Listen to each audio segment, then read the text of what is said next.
Welcome to the Republican Professor. I'm your host, Dr. Lucas J. Mather. We're covering immigration today. And to help us with that topic, we have Mark Krikorian. I think that's how you say his name. Krikorian.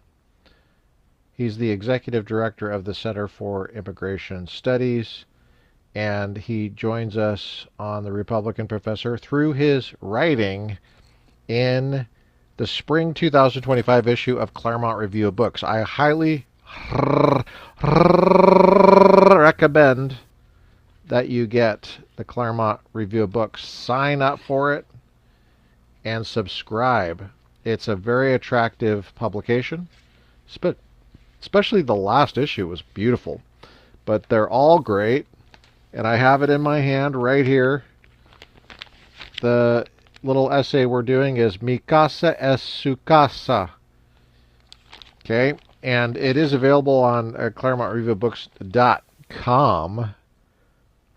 It's available publicly for free, yo. Check it before you wreck it. I'm going to share my screen. Feel free to call me Sharon.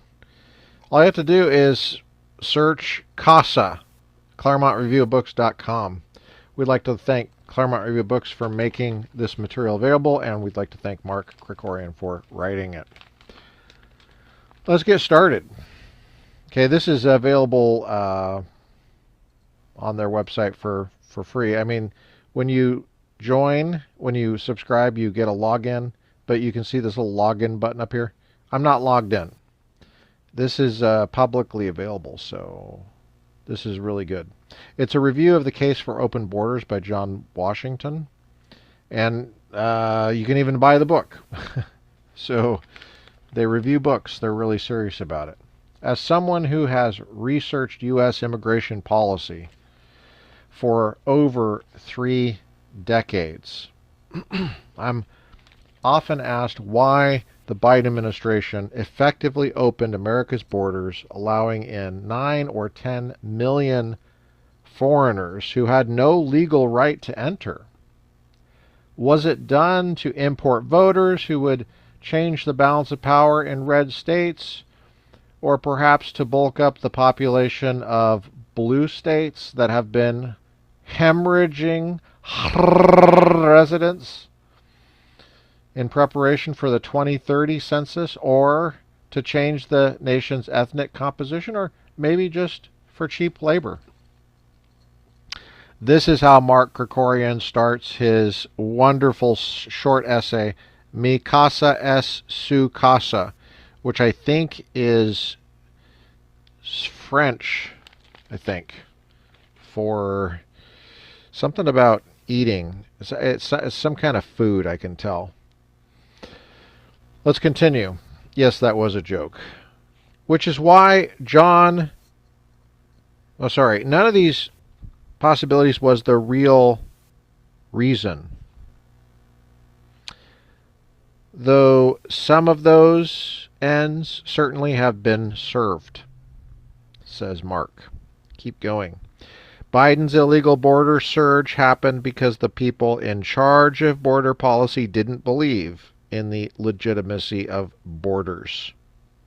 Even the most radical of politicians can't come out and say that, though the policies they support inexorably point in that direction. Fortunately, writers have no such constraint. Which is why John Washington's, now here's the book review, right? So you got to remember, this is a book review. It's Claremont Review of Books. Check out the front part of this.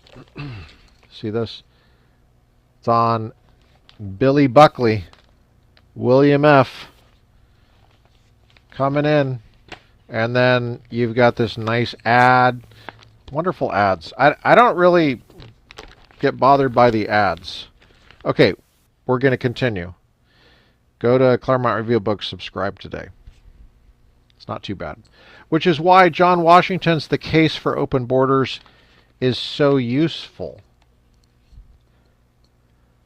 A staff writer for Arizona Luminaria, a nonprofit news organization. He avoids the usual obfuscations and says the quiet part out loud. Borders as such are immoral. People should be able to move and migrate where they need to or want to, unquote. He believes free movement of people is an inherent right, not just the right to leave your own country, but also the right to enter any other country you want. You can tell I'm reading this hard copy, right? I know it's right in front of you, but I love reading the hard copy. Oh, it's so great to get this in the mail. Washington, Mark continues, presents an explicitly leftist case to the point of parody. His publisher is Haymarket Books, named after the 1886 riot in Chicago that led to May Day being the premier communist holiday. It also published Angela Davis's memoir.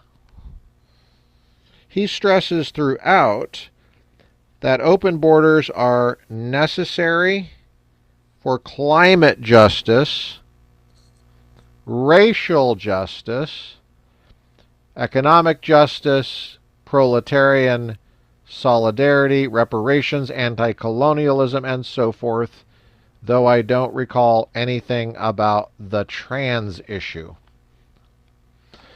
Open borders,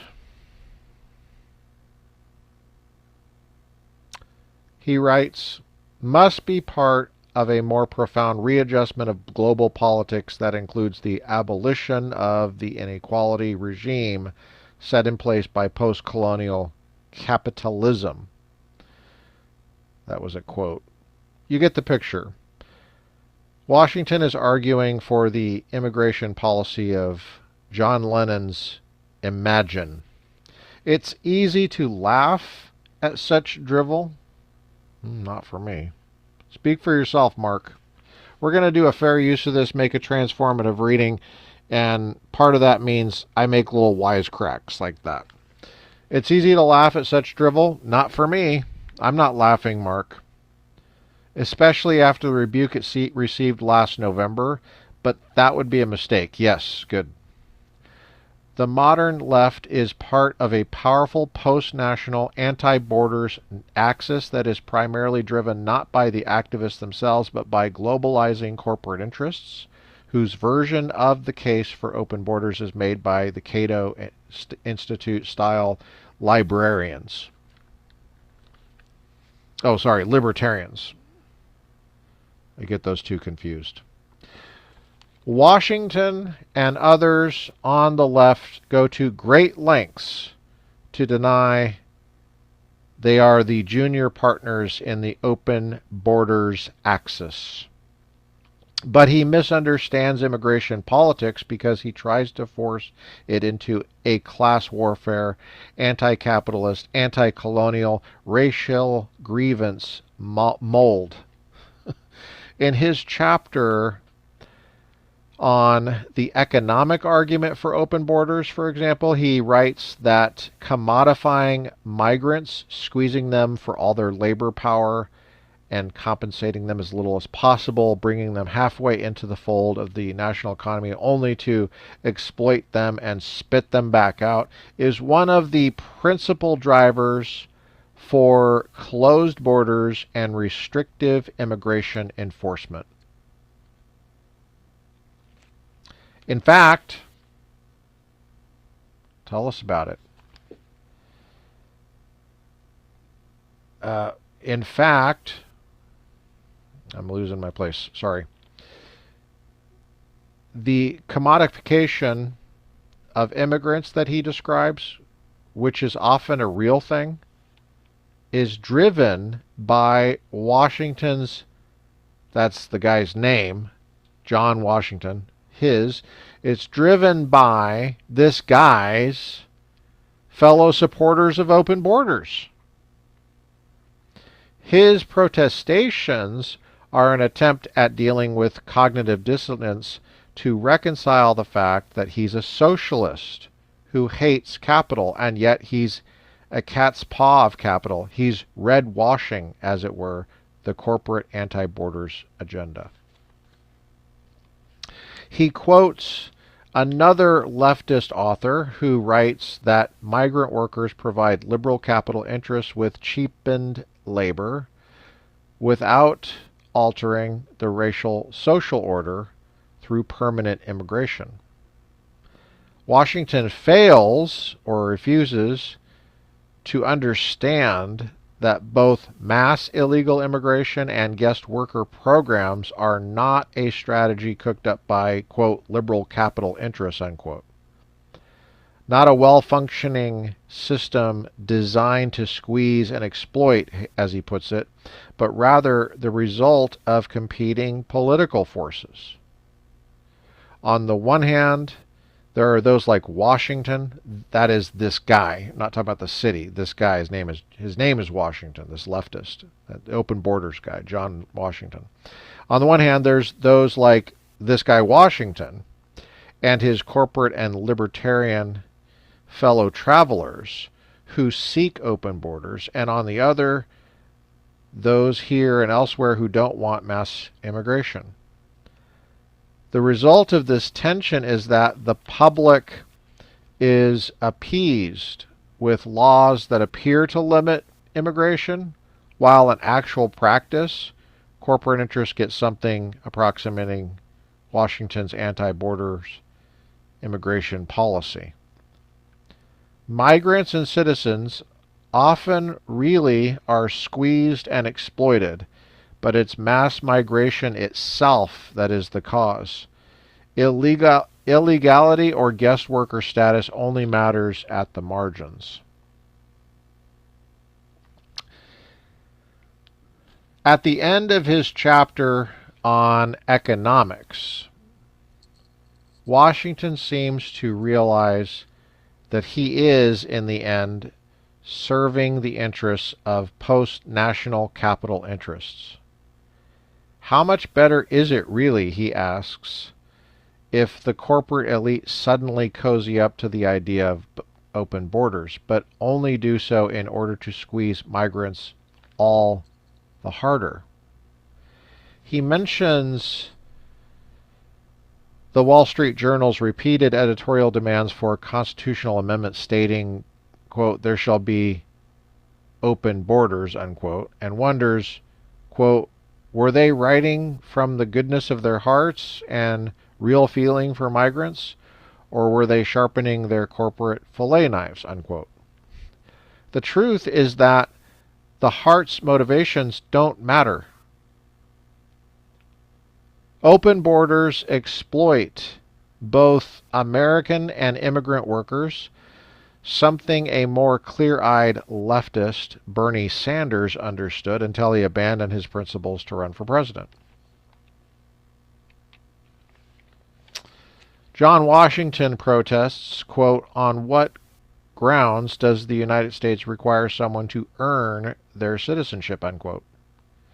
This is a rhetorical question for him because he forthrightly rejects, quote, the figment of sovereignty and territorial integrity, the concept of a nation, unquote, or the notion that consent is required for new members to join. Contrast that with J.D. Vance's observation at the 2024 Republican National Convention that, quote, when we allow newcomers into our American family, we allow them on our terms. That's the way we preserve the continuity of this project from 250 years past to hopefully 250 years in the future, unquote.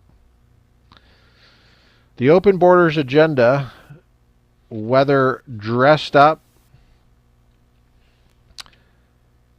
in leftist, libertarian, or corporate garb, is an assault on nationhood and ultimately on self-government itself. Oh, that's a nice little talk on open borders and immigration policy. I think it's pretty well done. there are so many good things written about immigration in, oh my gosh, in the Claremont Review of Books. I can't speak highly enough of this publication. I love it.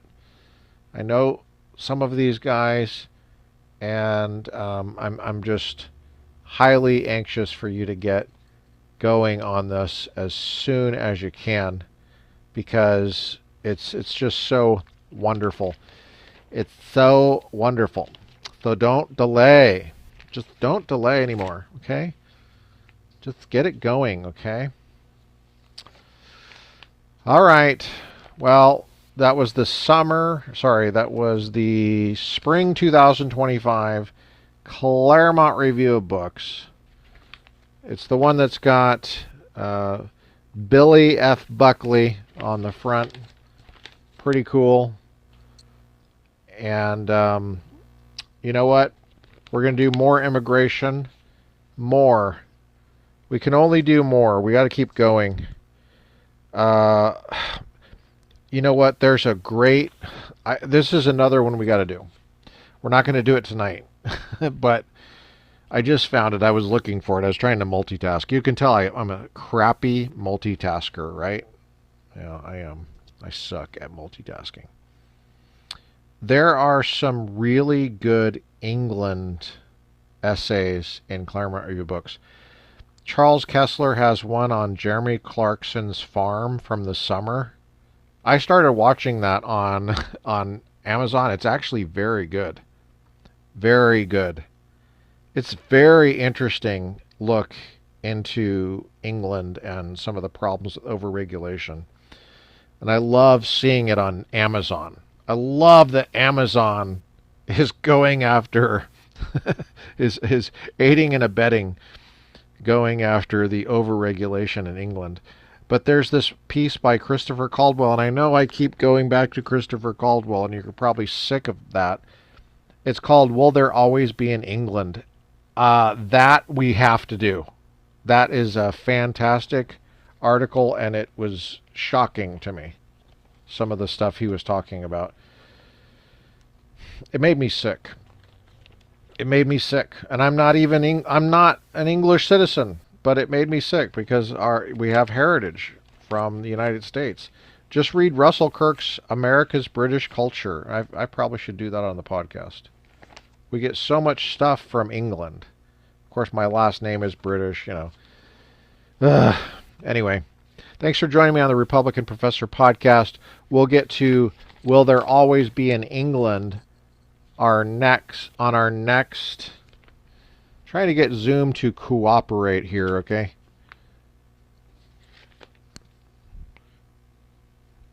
And I'm losing my earpiece here. I don't know why I need it, because I don't listen. I can hear myself. But this essay called Will There Always Be an England? Come on, get it in there. I'm sorry about this Zoom bull crap. I want to cuss right now, but I'm not gonna. Can you see that? Will there always be an England?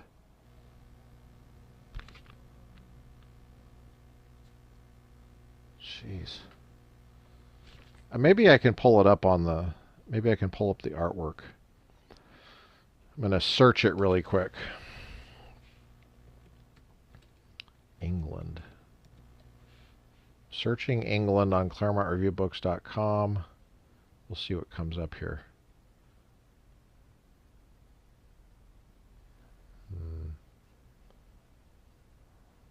Streaming, Shakespeare, Why Natural Law, no.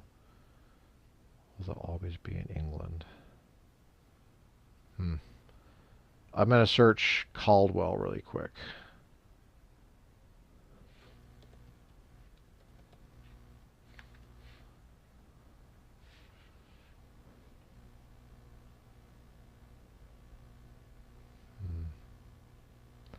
America's Redshift. Jeez.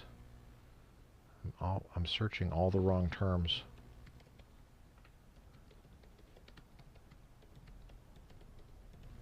Will there always be in England? I'm just searching it.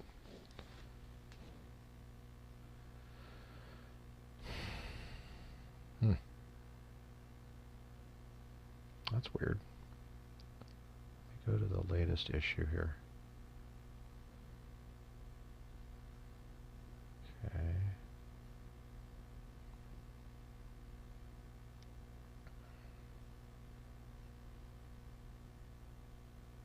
Previous issue. Summer. Okay, there you go. You see that artwork?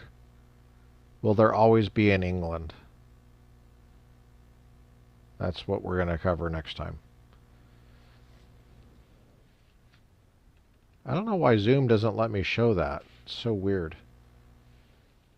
You technical people, tell me. All right. Yeah, this has been a disappointment from a technical perspective on it's like, will there always be in England? Just show me. All right. Well, anyway, we're going to get to that next time. Thanks for joining me on the Republican Professor podcast. I've been your host, Dr. Lucas J. Mather. I got to get to Bible study, men's Bible study. See ya.